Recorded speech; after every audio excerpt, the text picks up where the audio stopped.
ಯೂಟ್ರಿನ್ fibroids ಉಂಟು, ಹಾ. ಮತ್ತೆ ಲೆಫ್ಟ್ ಓವರಿಯಲ್ಲಿ ಸಿಸ್ಟ್ ಉಂಟು ಅಂತೇಳಿ ಫುಲ್ ಪೇನ್ಫುಲ್ ಉಂಟು, ಸಿವಿಯರ್ ಪೇನ್ ಈಗಲೂ ಉಂಟು. ನಿಮಗೆ ಹೌದು.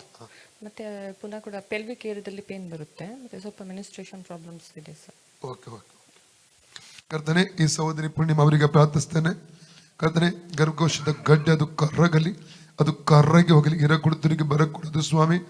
ಕರ್ತನೆ, ಅದೇ ರೀತಿ ಓವರ್ಸಿಯಲ್ಲಿ ಇರುವ ಆ ಸಿಸ್ಟ್ ಅದು ಪೂರ್ಣವಾಗಿ ಕರ್ರಗಲಿ ಕರ್ರಗಲಿ ಕರ್ರಗಲಿ ಕರ್ರಗಲಿ. ಕರ್ತನೆ, ಆ ನೋವು ಈಗಲೇ ಅದು ಬಿಟ್ಟು ಹೋಗಲಿ, ಅದರ ಮೂಲಕ ಬರುವಂತ ಎಲ್ಲ ನೋವು ಬಿಟ್ಟು ಹೋಗಲಿ, ಕೆಳ ಹೊಟ್ಟೆಯಲ್ಲಿ ಬರುವಂತಹ ನೋವು ಕೂಡ ಬಿಟ್ಟು ಹೋಗಲಿ. ಈ ಸಹೋದರಿ ಈಗಲೇ ಫ್ರೀ ಆಗಲಿ in the name of Jesus. ಆ ರೋಗದ ಗದರ್ಸನೆ ಮೊದಲಾಗಿ ಆ ಗಡ್ಡೆಗಳು ಕರ್ರಗಬೇಕು, ಎರಡನೇದಾಗಿ ನೋವು ಬಿಟ್ಟು ಹೋಗ್ಬೇಕು. ಫ್ರೀ ಆಗಲಿ in the name of Jesus. ಸಹೋದರಿ ಫ್ರೀ ಆಗಲಿ. ಕರ್ತನೆ, ನೀನು ಸೌಖ್ಯವನ್ನು ಕೊಡುವಂತ ದೇವರು ವಚನದಲ್ಲಿ ಓದುತ್ತವೆ. ಒಂದು ಬೆತ್ತನೆ ಬದುಕು ಬಂದಿದ್ದು ಕರ್ತನೆ ಯೇಸುಕ್ರಿಸ್ತನ ಬಾಸುಂಡ ಮೂಲಕ ಈ ಸಹೋದರಿ ಗುಣವಾದ ಈ ವಚನದ ಶಕ್ತಿಯನ್ನು ಇವರ ಶಕ್ತಿ ರಿಲೀಸ್ ಮಾಡ್ತಾ ಇದ್ದಾನೆ. ಫ್ರೀ ಆಗಲಿ ಸ್ವಾಮಿ. ಈ ಸಹೋದರಿಯ ಗರ್ಭದಲ್ಲಿ ನೋವಿಗೆ ಅಪ್ಪಣೆ ಕೊಡ್ತಾನೆ, ಬಿಟ್ಟು ಹೋಗು. ಈ ಸ್ಥಳದ ನೋವಿಗೆ ಅಪ್ಪಣೆ ಕೊಡ್ತಾನೆ, ಅದು ಇರ ಕೊಡ್ತವರಿಗೆ ಬರ ಕೊಡುತ್ತೆ. Out of Jesus, out of Jesus, out of Jesus. Free ಆಗಲಿ, ಫ್ರೀ ಆಗಲಿ ಸ್ವಾಮಿ. ಈಗ ನೋಡಕ್ಕ